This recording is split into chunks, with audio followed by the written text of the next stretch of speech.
Sí, bienvenidas, bienvenidas esta noche. Después de unas merecidas vacaciones, retomamos entonces con la lectura de Este dolor no es mío.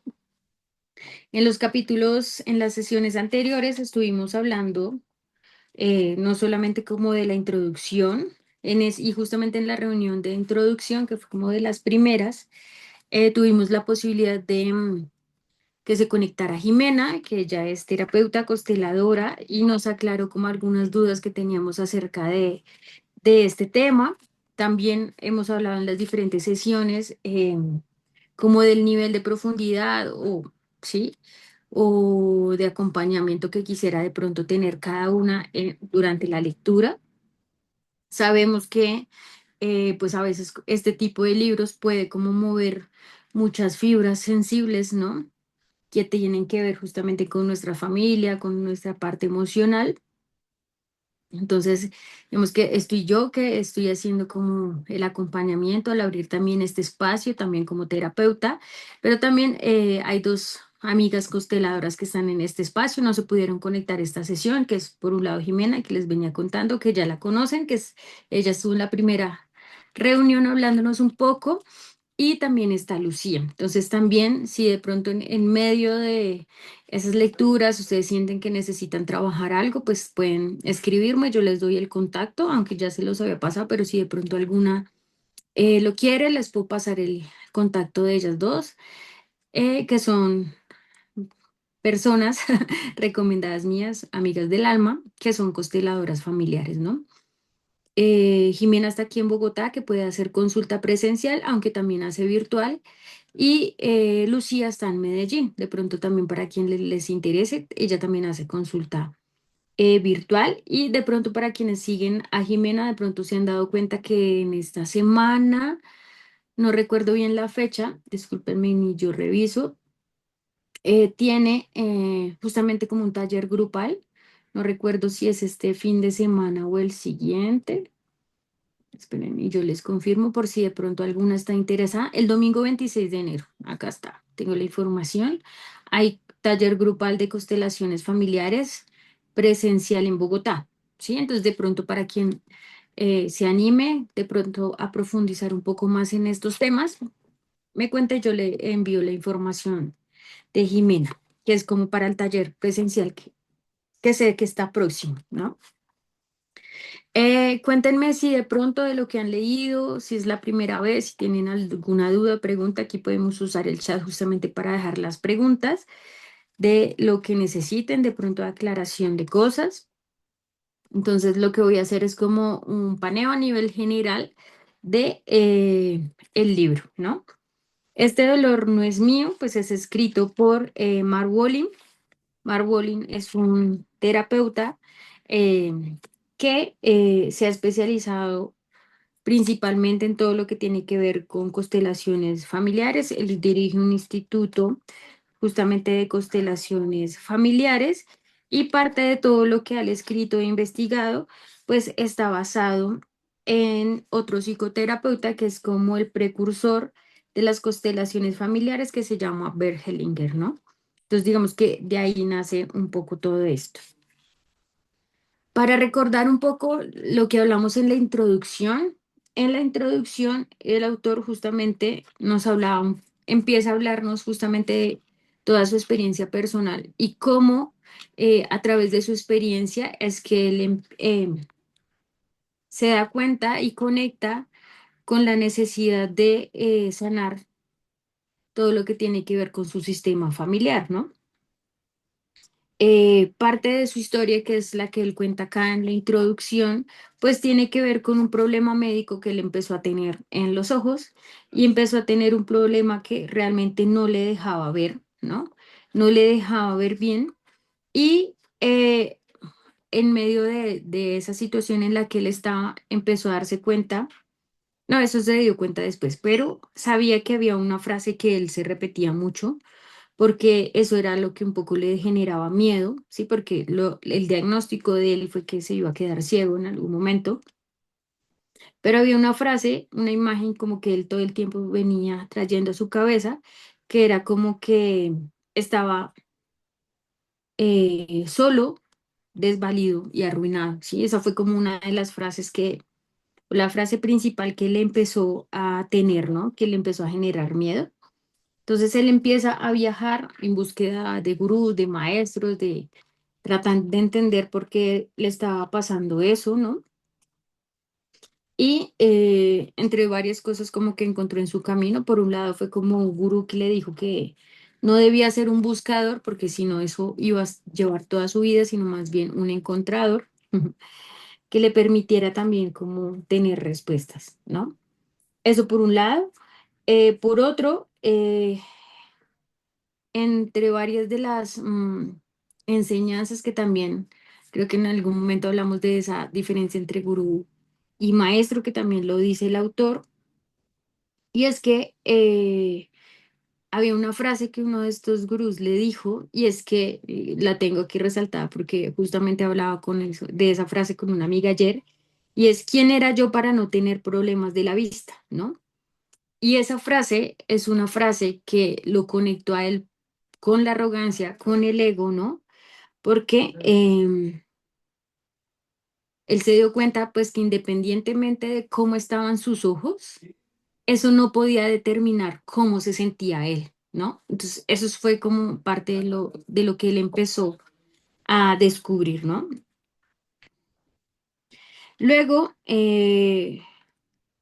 a través de un ejercicio que también él hizo, como que de estar en la oscuridad, entonces se dio cuenta de cómo todos esos pensamientos que traía en su mente todo el tiempo, ¿no? De lo que él se repetía, de lo que volvía a decirle. Y sucedió que encontró dos maestros. El primero le dijo que debía volver a casa a solucionar las cosas allá, pero él no le creyó, ¿no? O sea, como que dijo, o sea, ¿por qué? Si es nada tiene que ver con lo que me está sucediendo. Y luego volvió con otro maestro que volvió y le dijo lo mismo. Sí, o sea, como que al primero él no le creyó, pero luego pudo encontrarse con uno que volvió y le dijo que realmente tenía que volver a casa a solucionar las cosas con su familia, ¿sí? Llamar a su mamá, llamar a su papá y hacer las paces con ellos, ¿no? Entonces, cuando él vuelve y recibe esta información, ahí como que él dice, ok, si me están diciendo esto es por algo, ¿no? Y entonces ahí él vuelve a casa y se da cuenta que sí, él tenía muchas cosas con su mamá, con su papá, ¿no? Cosas que a veces se manifestaban en sus resistencias, por ejemplo, cuando emprendía proyectos, cuando tenía como algún trabajo, en su cuerpo también como que resistencias también cuando él sentía que su mamá lo quería abrazar, ¿no? Entonces, vemos que todas estas cosas lo llevaron a ver que en su historia familiar, en su historia de vida, pues habían cosas que habían sucedido con su mamá.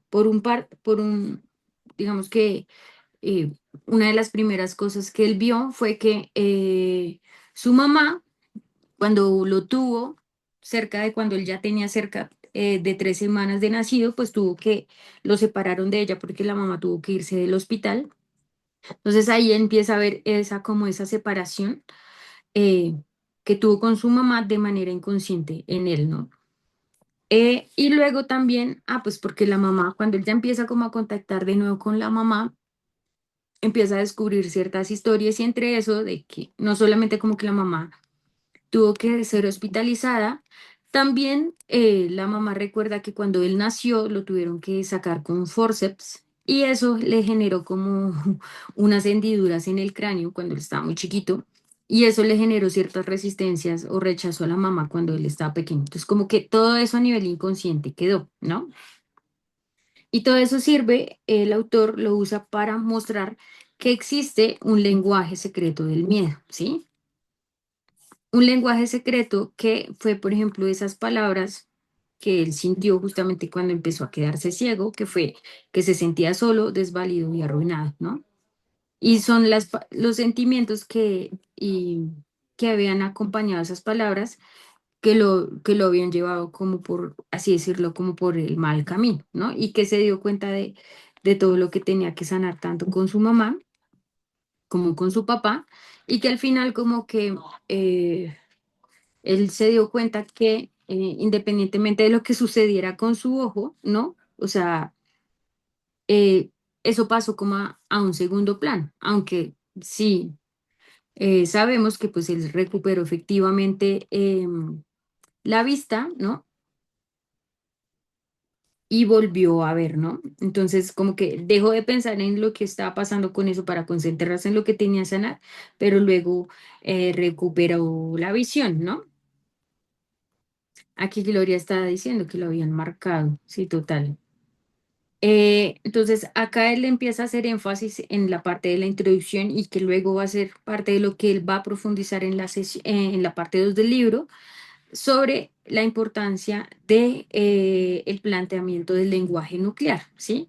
Que es justamente lo que él hace en la terapia, que es emplear una serie de preguntas para descubrir la raíz de los síntomas físicos, ¿sí? O sea, cuál es la raíz de esos síntomas físicos o emocionales que puede estar sucediendo en una persona, ¿no? Que están relacionados como con un trauma, ¿no? Entonces, esta es como la parte de la introducción y luego ya en la primera parte, pues que se llama la red de los traumas familiares, entonces vamos a ver.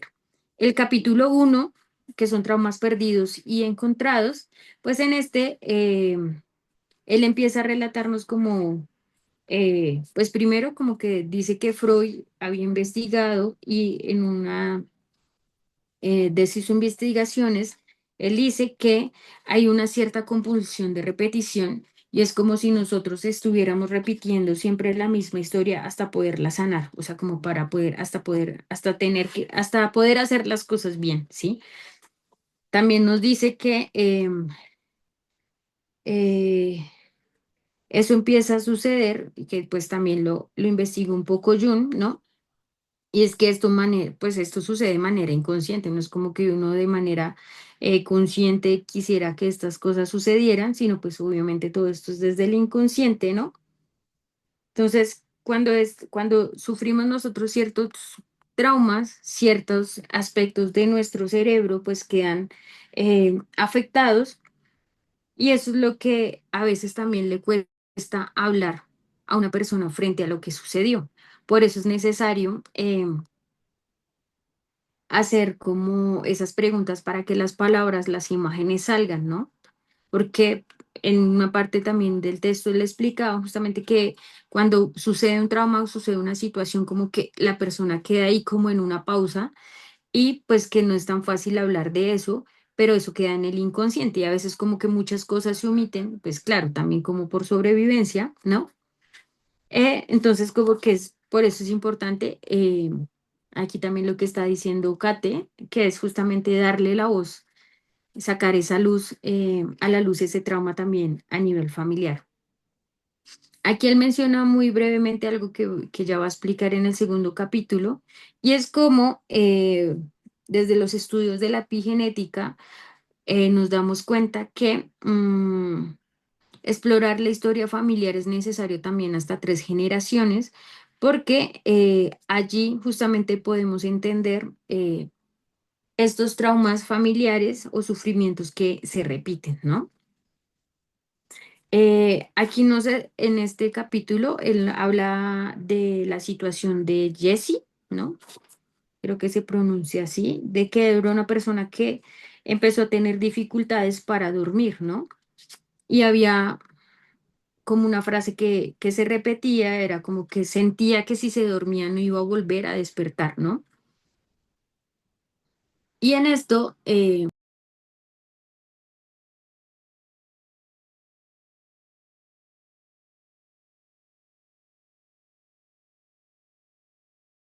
Vivi, silenciaste tu micrófono. gracias, Katy, no sé qué hice. Entonces estaba hablando de lo que tiene que ver con Jessie, entonces que, digamos que su situación era que no podía dormir, ¿sí? Porque cuando dormía sentía que no se iba a volver a despertar, ¿no? Entonces en la terapia, pues a través de las preguntas, eh, pues se da cuenta el autor que había un trauma allí de entrada, ¿no? Y que no correspondía a él, sino que se correspondía como con un tío de la familia que había morido, había muerto, fue ahogado, ahora ya se me perdió. Creo que sí, fue ahogado. Justamente cuando tenía Congelado. congelado, cuando tenía 19 años. Ujú. Sí, porque aquí dice justamente, había dicho que poco antes del primer episodio había sentido mucho frío, que se sentía helado. Empecé a explorar con Jesse este aspecto y le pregunté si alguien de su familia paterna o materna había tenido algún trauma que tuviera que ver con estar frío o dormido o con cumplir los 19, ¿no?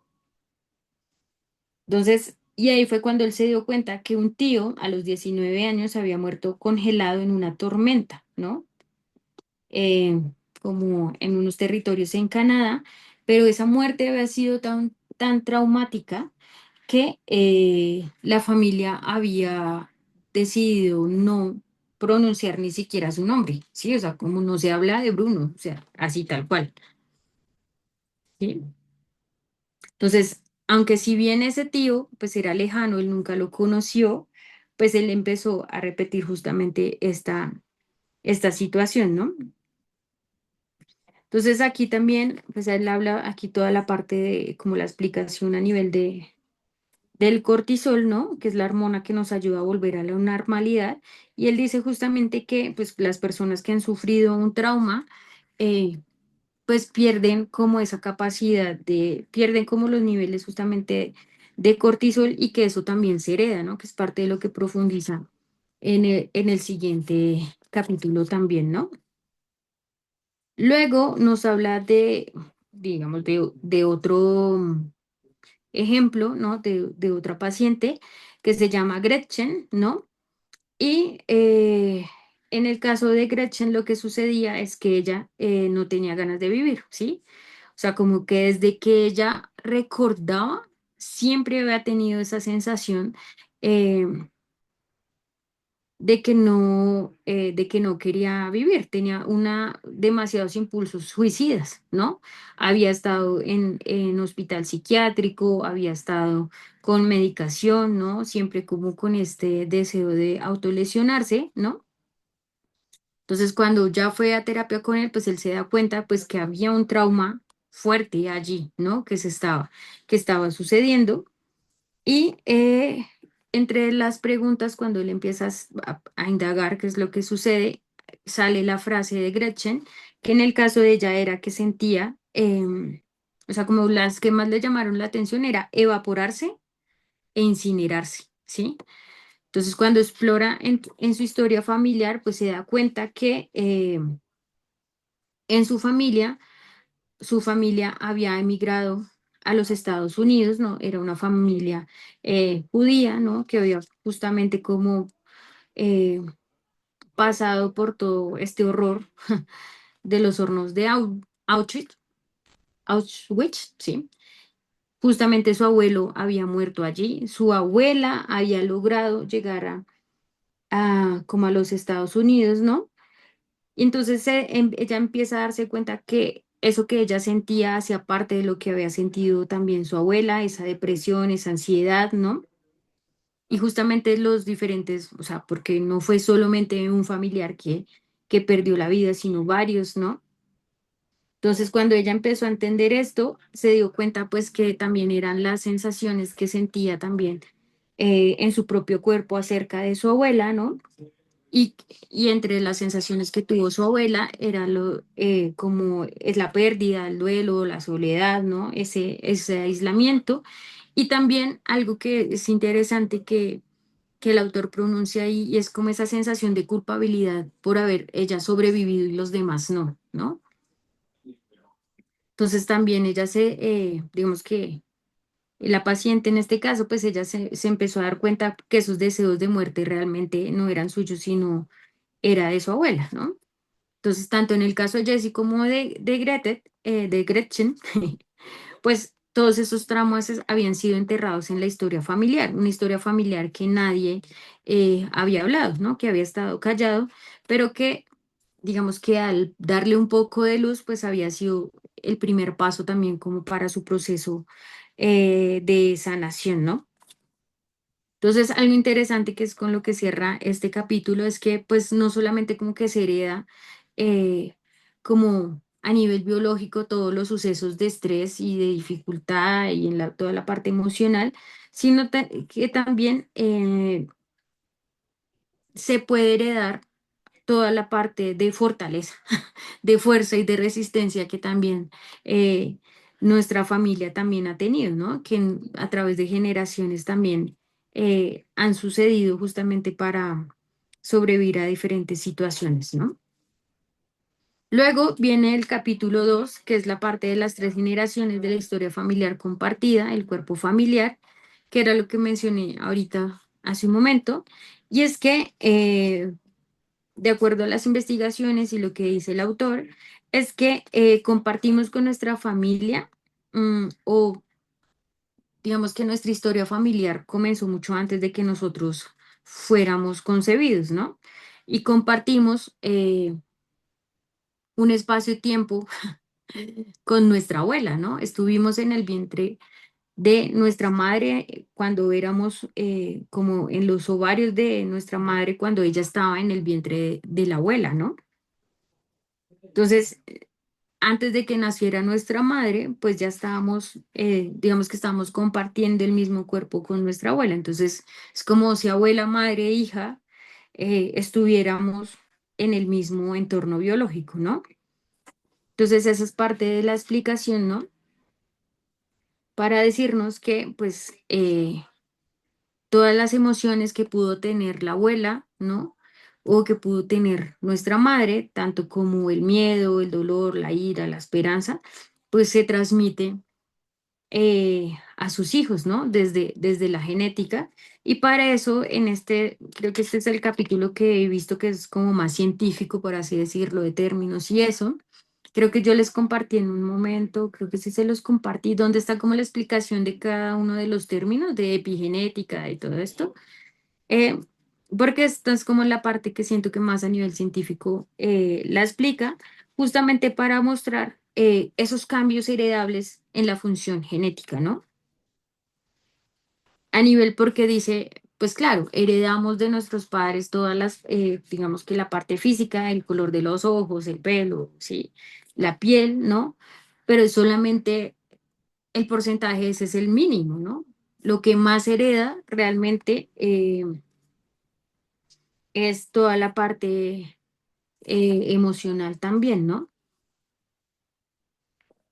Entonces él habla justamente como lo que yo les decía también hace un momento de cuando los niveles de cortisol están demasiado alterados, demasiado comprometidos, eso es parte de lo que hace que se altere justamente, pues de alguna manera el ADN, ¿no? Que ahí también es en ese capítulo explica pues que el ADN como toda la estructura del ADN y bueno, no sé si quieran, si alguien quiere de pronto profundizar en eso, les puedo compartir lo que les digo como de los conceptos para no quedarme solamente con eso, pero pues él también dice, eh, pues como claro, cuando hay traumas tan grandes, ¿no? Como de la guerra, de todo lo que pasó en la Segunda Guerra Mundial y luego aquí él habla, por ejemplo, de toda esta parte que ha sucedido con el exterminio de los indígenas, ¿sí? O sea, con esto, él también habla, por ejemplo, en la parte de Estados Unidos, pues que como los jóvenes indígenas tienen unas altas tasas de suicidio justamente eh, es por la herencia que tienen justamente de muerte, ¿sí? Por todo el genocidio que sucedió con sus ancestros, ¿no? Entonces termina siendo como una especie de duelo generacional. Mm,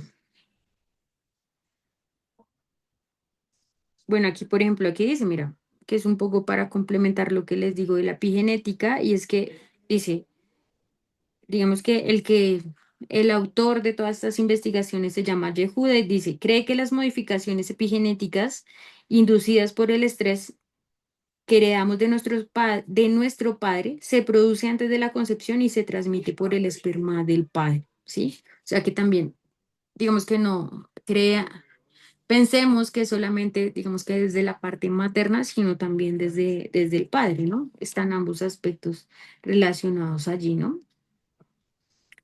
También es importante que pensemos que pues no solamente digamos que estos traumas corresponden como unas situaciones de guerra, así como sucesos así como grandes, sino que también cualquier hecho significativo en nuestra familia también eh, puede repercutir, ¿sí? Interferir en el equilibrio emocional de la familia, ¿sí? Un delito, un suicidio, una muerte temprana, una pérdida repentina e inesperada. Entonces, esos son, eh, digamos, situaciones que nos pueden llevar a, a los traumas que se heredan también, ¿no? Mm, luego también, pues, digamos que también como para demostrar toda esta investigación que hacen de la epigenética, él le menciona todas las investigaciones que se han hecho con ratones, pues a manera experimental. Ustedes saben también que desde la psicología se ha investigado mucho también con ratones, ¿no? Porque dice que a veces es más fácil que poder probar que a través de 3 generaciones sería más o menos entre 70 a 100 años poder investigar esto, ¿no? Entonces como que lo hacen con ratoncitos. Y entonces justamente eso les ayuda a comprobar, ¿no? Como todas estas investigaciones, ¿no? Sobre lo que se puede transmitir intergeneracional, ¿no? Que es de las 3 generaciones que les decía hace un momento, ¿no? Acá Gloria decía que sí podemos tener traumas de madre y padre, sí, de madre, de padre, de abuelo, de abuela. Y mira lo que decía yo hace un momento de, por ejemplo, un tío, ¿sí? En el caso de Jesse, que no lo conoció, era el hermano, el tío de la mamá o el hermano de la mamá, no tuvo contacto con él, se supone que era Bruno, o sea, nadie sabía que existía. Nadie sabía nada y terminó infiriendo eh, en lo que le estaba sucediendo, ¿no?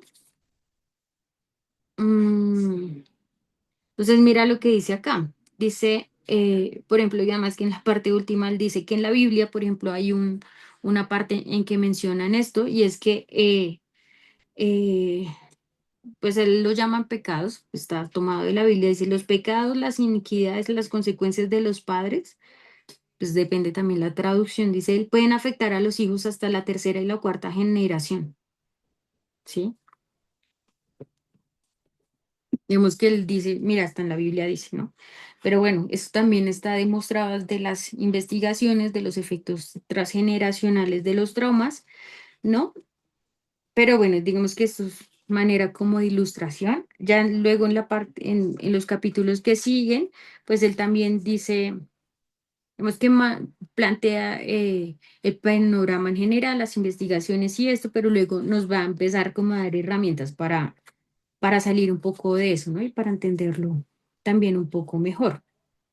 Igual, eh, siempre creo que desde la primera reunión y en la que también pudimos hablar con Jimena, pues que depende también el tipo de lectura que cada una le quiera dar, ¿no? Y el nivel de profundidad, ¿sí? Puede ser que alguien lo tome como a nivel de información general, ¿no? A veces uno como, a veces yo en las consultas también que yo hago, yo les digo, lo que toma lo que te sirve, lo que no, déjalo, ¿no? O sea, también, para que no terminemos también cargando con un montón de cosas, ¿no? Porque si no, nos la pasamos la vida de proceso en proceso. Entonces, bueno, capítulo 3 es la mente de la familia. Entonces, en este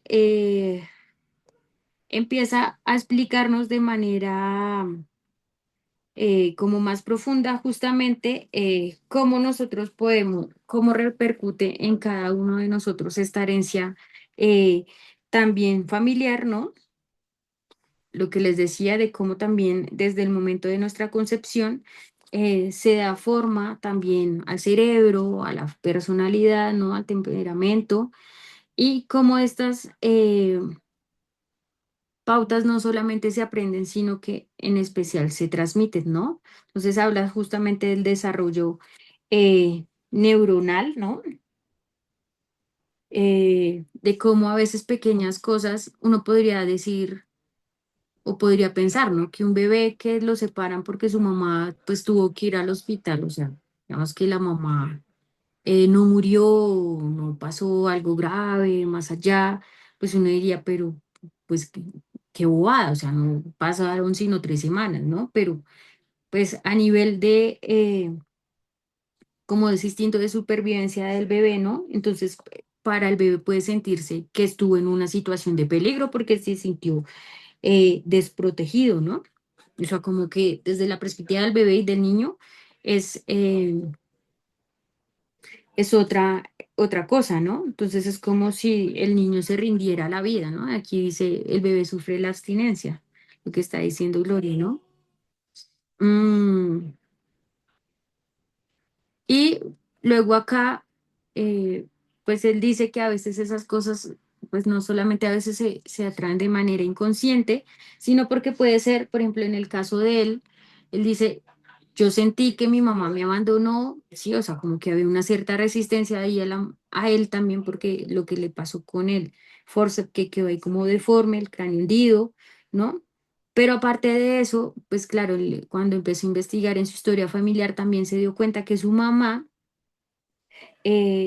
había sido criada por una mujer que tampoco había tenido a su mamá, entonces nunca había aprendido sobre el cuidado, ¿sí? Como el dar unos cuidados maternos y entonces como que eso había sido como un sentimiento que también había estado en su madre, ¿no? O sea, como el no poderles brindar, él lo dice como los cuidados adecuados, ¿no? Porque pues ella tampoco, pues su abuela nunca estuvo presente tampoco para su mamá, ¿no? Entonces había un sentimiento de manera inconsciente que se estaba reviviendo, ¿no? Que él habla sobre el miedo y la soledad que se reproducía justamente en su familia, que era tener el terror de estar separado de la persona que más necesitaba, que en ese caso era su madre, ¿no? Entonces él empieza a hablar justamente como de esas interrupciones en el vínculo materno, ¿no? Y luego empieza como a dar varias ejemplos desde la parte de la teoría de Bert Hellinger, ¿no? Pues, de esta parte de cómo heredamos los aspectos de los traumas familiares y cómo los revivimos, ¿no? Y él también nos dice que a veces puede suceder que pues esas repeticiones que se dan de manera inconsciente, pues tiene que ver con algo que se llama las lealtades familiares, lealtades que se hacen de manera inconsciente, ¿no? A causa de los sufrimientos que ha tenido la familia y que justamente como sucede porque no se sabe cómo de dónde viene también. Entonces, como él dice que como toda persona tiene el derecho a ser y pertenecer en el sistema familiar, cuando se excluye a uno, lo que puede suceder es que otro miembro de la familia, por lealtad familiar, termine ocupando el lugar de, no su lugar, sino el lugar de el otro, ¿no? Para entenderlo con el caso de Jessie que yo les decía, pues Jessie no estaba ocupando su lugar, sino estaba volviendo a ocupar el lugar de ese tío que no se nombró por esa pérdida tan dolorosa, ¿sí? Entonces él terminó, pues se terminó, Jessie terminó repitiendo esa historia familiar, ¿no? Entonces él dice que forman parte del sistema familiar el abuelo, lo voy a leer tal cual dice acá, el abuelo alcohólico que dejó ruino a nuestra hermana, a nuestra abuela, el hermano que nació muerto y dejó desconsolada a nuestra madre, hasta el hijo del vecino al que nuestro padre mató accidentalmente al salir del coche del garaje, nuestro tío delincuente, la media hermana mayor de nuestra madre, la criatura que abortamos, todos ellos son miembros de nuestro sistema familiar y la lista es más larga, ¿no? Entonces dice que justamente incluir a estas personas en el sistema familiar, aunque nos hayan hecho daño, ¿no? Se deben incluir, ¿sí? Si de pronto alguien de nuestra familia le hizo daño a alguien más, lo mató, algo sucedió, pues es necesario incluir a esa víctima dentro de nuestro sistema familiar, ¿no? Él habla también hasta de las parejas que tuvieron antes nuestros abuelos, ¿no? Eh, y aunque si bien como que él dice, pues que cada uno debemos cargar con nuestro destino, ¿no? Independientemente de que sea más duro o menos duro, como lo quieran ver, ¿no? Pues nosotros no podemos hacernos cargo del destino de nuestra madre, nuestro padre, nuestros abuelos, de nuestros tíos, ¿no? Eh, Aunque puede que de ahí, pues claro, de ahí puede derivarse algún tipo de sufrimiento, pero pues no podemos hacernos cargo de ello como si fueran nuestros, ¿no? Mm, entonces ahí también él tiene, él explica como todo lo que pasa a veces con los hermanos en familias, ¿no? Que puede decir que nuestra madre y nuestro padre y tenemos diferentes hermanos y no todos los hermanos heredan el mismo trauma. Entonces, mi hermana tiene un trauma, yo tengo otro y así, ¿no? Y puede ser porque ella dice que puede ser también que él dice que puede ser que alguno de nuestros hermanos, por ejemplo, haya nacido sin trauma. Sí, porque al nacer de alguna manera nuestra madre o nuestro padre crearon como un entorno protector o ya hubo como algún tipo de movimiento en el sistema familiar que como que hizo que no esté tan traumado, por así decirlo, ¿no? Pero dice que por eso que también a veces también habla como de las personalidades tan diferentes que pueden tener los hermanos, ¿no? Y a nivel de las cosas que les pueden afectar. Puede ser que a algunos les afecte más una cosa que otra, ¿no? Eh, Gloria aquí dice que qué pasa con las personas que son abandonadas y no tienen acceso a esa información familiar. Pues yo lo que he visto es, por ejemplo, en el acompañamiento que hacen a nivel de los terapeutas que hacen la parte de constelaciones familiares, que les puede arrojar justamente luz e información en eso, ¿no? Porque finalmente son cosas, por un lado, que quedan en el inconsciente y por otra que también quedan como en el cuerpo, ¿no? Y que dependiendo lo que pueda estar viviendo esa persona, a veces el mismo inconsciente o el cuerpo les puede también arrojar información. Yo no sé si ustedes se vieron, bueno, que hemos hablado de esta serie de Mi Otra Yo, ¿no? Que cuando uno ve, digamos, las personas que no han hecho una sesión de constelaciones familiares, pero que han visto la serie, y es cuando en estas sesiones grupales como que alguien se para. Para ayudar como a digamos que a la sesión, el cuerpo empieza a arrojar una serie de información, ya sea uno el que esté costelando o el que esté participando, ¿no? Porque hay unas memorias que de alguna manera quedan allí, ¿sí? Pues también es cierto que yo siento que si de pronto es una persona que esté interesada, independientemente como de su historia familiar, de sanar, de revisar aspectos, de mirarse, ¿sí? Va encontrando como la forma de ver estas cosas, ¿no? Porque no todo el mundo lo va a ver y no todo, no,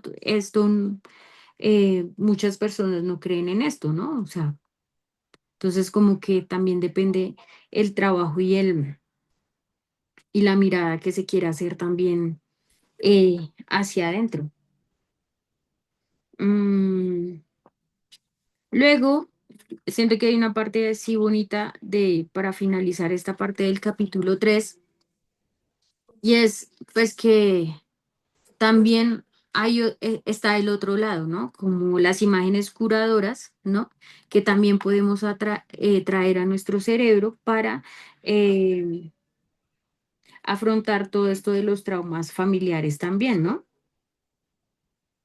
Eh, Ella aquí dice una parte así, una de las maneras fundamentales en las que hacemos esto es dejándonos conmover por una experiencia o por una imagen lo bastante fuerte como para eclipsar las viejas emociones y sensaciones del trauma que viven dentro de nosotros. Dice, nuestras mentes tienen una gran capacidad para sanarse por medio de las imágenes. Dice, ya nos imaginemos una escena de perdón, de consuelo o de liberación, o ya nos limitemos a visualizar a un ser querido. Las imágenes pueden asentársenos profundamente en el cuerpo y hundírsenos en la mente. Creo que esto también responde un poco a lo que estaba preguntando Gloria, ¿no? Dice, a lo largo de mi trabajo he descubierto que ayudar a las personas a desenterrar la imagen que más les resuena es la piedra angular de la curación, ¿no? Porque a veces, bueno, también, por ejemplo, cuando no se tiene acceso a sanar como mamá y papá de manera física, presente, pues en las sesiones a través de la visualización y esto también se puede hacer, ¿no? Mm, Aquí algo que tiene que ver también con esto de las imágenes curadoras, pues él también dice que eh, a través de la meditación, ¿sí? A través de esta práctica de meditación también se puede eh, ayudar, ¿no? A recuperarse también como de las situaciones estresantes, ¿no? La visualización, la meditación, el enfoque de pensamientos también sobre que puede, bueno, oraciones positivas, afirmaciones, ¿no? Que pueden influir también en intervenir, él lo llama como intervenir en la parte epigenética interna, ¿no?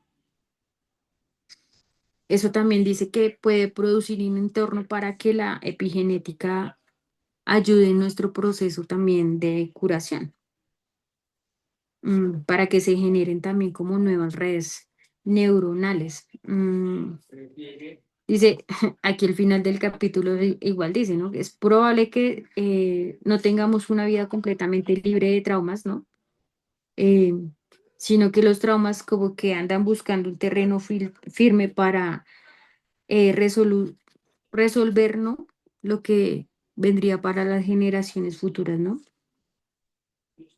Pero solamente que disponemos como de las ideas y las herramientas necesarias para salir adelante, ¿no? Que es parte de las herramientas que él plantea en el libro. Luego que pasamos al capítulo 4 está todo lo que tiene que ver con el lenguaje nuclear, ¿no? Y que el lenguaje nuclear, pues son todas aquellas expresiones verbales de los traumas, ¿sí? Que eran las frases que yo les decía que tenía el autor, que se sentía solo, desvalido y, ¿sí? En el caso de Jessie, que sentía como que si se dormía no se iba a despertar. En el caso de Gretchen, que se sentía como si la estuvieran quemando, ¿no? Entonces, dice justamente que en esas frases radican a profundidad nuestros miedos, ¿no? Que de pronto dejamos por allí en un ladito, pero que en algún momento salen, ¿no?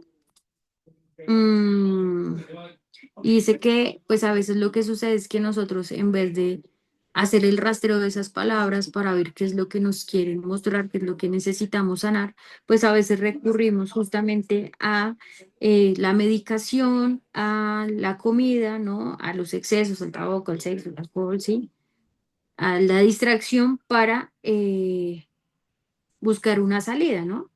Pero no, esos caminos nunca nos van a conducir a donde tenemos que ir, ¿sí?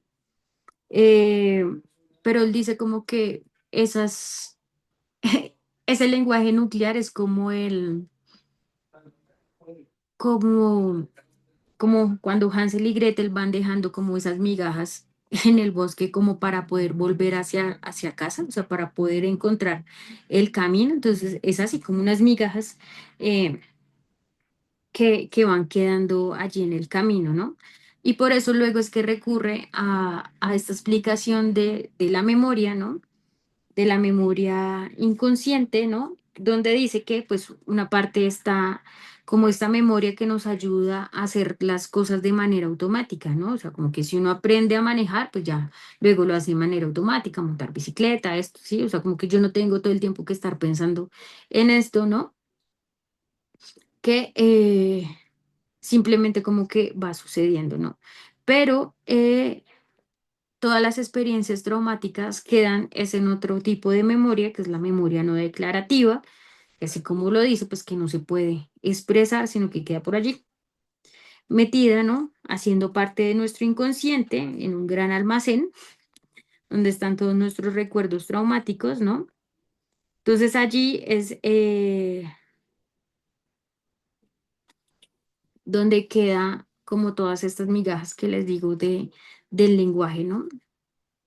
Mm, luego aquí él le explica que yo lo mencioné hace un momento, que por ejemplo cuando sucede un trauma, pues que a veces el lenguaje no, eh, digamos que no logra explicar lo que sucedió y eso queda como grabado en la mente, ¿no?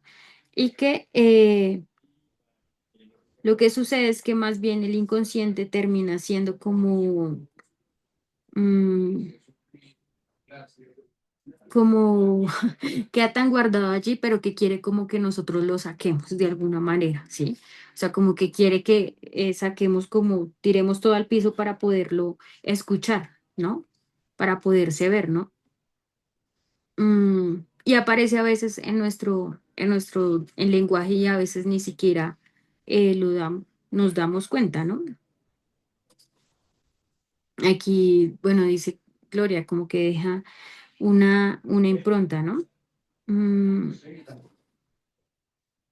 Luego ya pasamos al capítulo 5 que es como ya el último de esta primera parte, que habla de los cuatro temas inconscientes, ¿no? Que tienen que ver con, pues claro, estamos diciendo que todo lo que pasa con con los traumas, pues que son, se quedan allí grabados de manera inconsciente, entonces él lo explica primero justamente con todo esto de los padres, entonces el primero, igual ahí hay una parte de unas preguntas, no sé cómo les fue a ustedes con estas visualizaciones de percibir el flujo de la energía vital, ¿no? Entonces, bueno, los cuatro temas a nivel del inconsciente, que son como como nosotros los empezamos a ver, que es como un parte del ejercicio, algunas preguntas que yo les he dejado, ¿no? Entonces, el primero es que cómo te has fusionado con los sentimientos, las conductas o las experiencias de tu padre o madre, ¿no? Eh, luego está, si de pronto la segunda es, ¿has criticado, culpado, rechazado a un progenitor o has cortado con él? ¿Sí? Un tipo de rechazo. Eh, tercero, ¿has tenido una interrupción temprana del vínculo con tu madre? Que ya hablaba un poquito del ejemplo del niño cuando su mamá se enfermó. Y cuatro, dice, te identificas conscientemente con un miembro de tu sistema familiar distinto de tus padres, que en el caso que hablamos hace un rato de Jessie, que fue lo que le pasó con el tío, ¿no? Pues que terminó repitiendo y de manera eh, como la lealtad hacia el tío, ¿no? Entonces, luego estos cuatro temas, pues luego ya se relacionan directamente, pues como en la vivencia, entonces puede pasar, como él menciona, como unas cosas que pueden suceder. ¿A qué me refiero? Entonces, que el niño puede rechazar a uno de sus padres, ¿no? Entonces, empieza a tener más afinidad con madre y rechaza al padre por una situación, ¿no? O al contrario.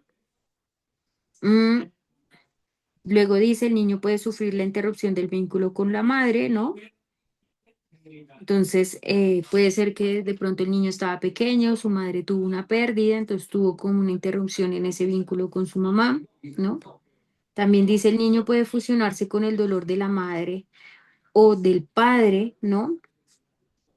Entonces dice que cuando hay una situación tan dolorosa, pues los niños comparten ese dolor que pudieron estar sufriendo sus padres, ¿no? Por ejemplo, en el caso de que haya muerto también un hermano o algo así, ¿no? Entonces terminan compartiendo ese dolor, ¿no? Haciendo que ese dolor se comparta a las generaciones siguientes, porque termina siendo pues un lazo de lealtad, ¿no? Luego también está el niño puede identificarse con el hermano muerto, ¿no? Ocupando el lugar, ¿sí? Lo que les decía, ocupar el lugar que no le corresponde. eh, y puede sentir algunas cosas como mi hermano no pudo vivir, entonces yo tampoco merezco vivir, ¿sí? Y puedes sentir como ese alejamiento de perder esa conexión, de sentir la fuerza vital, ¿no? Em, También, por ejemplo, también puede suceder cuando hubo una pérdida, ¿no? En el vientre de la madre o algo sucedió, el bebé murió y luego viene otro bebé allí. Entonces, por ejemplo, también ahí se siente como un tipo de lealtad a ese hermano, ¿no? Y luego ya como para finalizar esta parte del capítulo 5 pues él empieza a hablar justamente de las herramientas del mapa del lenguaje nuclear, ¿no? Mm, que es un poco lo que va a explicar un poco más en los capítulos que vienen, pero pues que los deja ahí como una caja de herramientas, por así decirlo, ¿no? Es la posibilidad de construir ese lenguaje nuclear, ¿no? Y que tiene cuatro pasos, ¿no? Las herramientas son, una, la queja nuclear, ¿sí? Dos, los descriptores nucleares. Tres, la frase nuclear y el trauma nuclear, ¿sí? Esos son como las cuatro herramientas que él nos hablará como en la segunda parte que viene ahí a continuación, pues que ya la hablaremos como en la sesión que sigue. Cuéntenme, no sé si se me escapó algo, si tienen alguna pregunta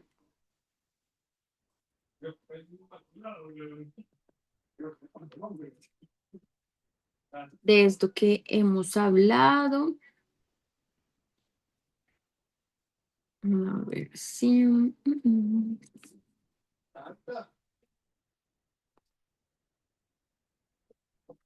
Cuéntenme, ¿será si leímos el mismo libro? Y es que no, yo no. Yo lo tomé por otro lado. Yo iba por otro lugar. Yo estaba leyendo, era otra cosa. Sí, ese capítulo 5 es bien, bien interesante, Gloria. Vale la pena revisarlo, justamente porque habla siento que está muy conectado con esto de las lealtades, ¿no? Y cómo terminamos repitiendo cosas también de manera inconsciente, justamente por estas lealtades, ¿no? Ya, listo, aquí está diciendo, excelente resumen, muchas gracias. Al releer el capítulo 5 sí, genial.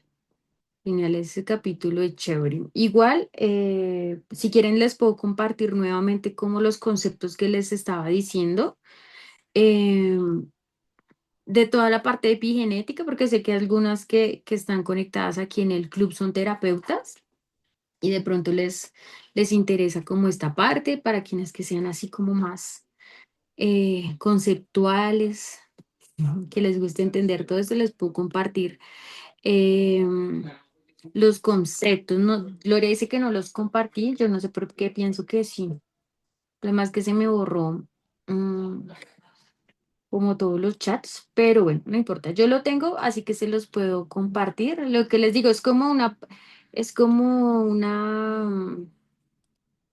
pues es una explicación ahí como sencilla de los aspectos clave, conceptos clave, los voy a compartir, porque sí me acuerdo que cuando hablamos de esta parte de la epigenética, alguien preguntó acerca de qué era el neurodesarrollo, neuro algo, alguien preguntó.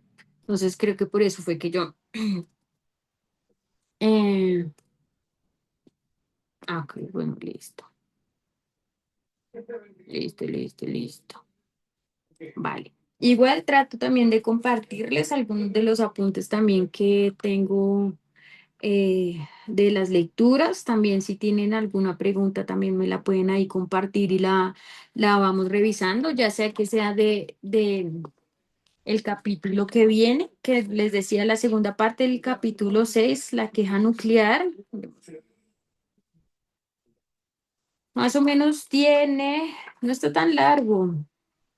Yo creo que podríamos hablar para la próxima sesión, capítulo 6 y 7 porque están bien cortos. El capítulo 6 es solamente de la queja nuclear. El capítulo 7 es de los descriptores nucleares, la fase nuclear. Esa está un poquito más larga. Igual yo les voy preguntando en el grupo. Igual yo les pregunto,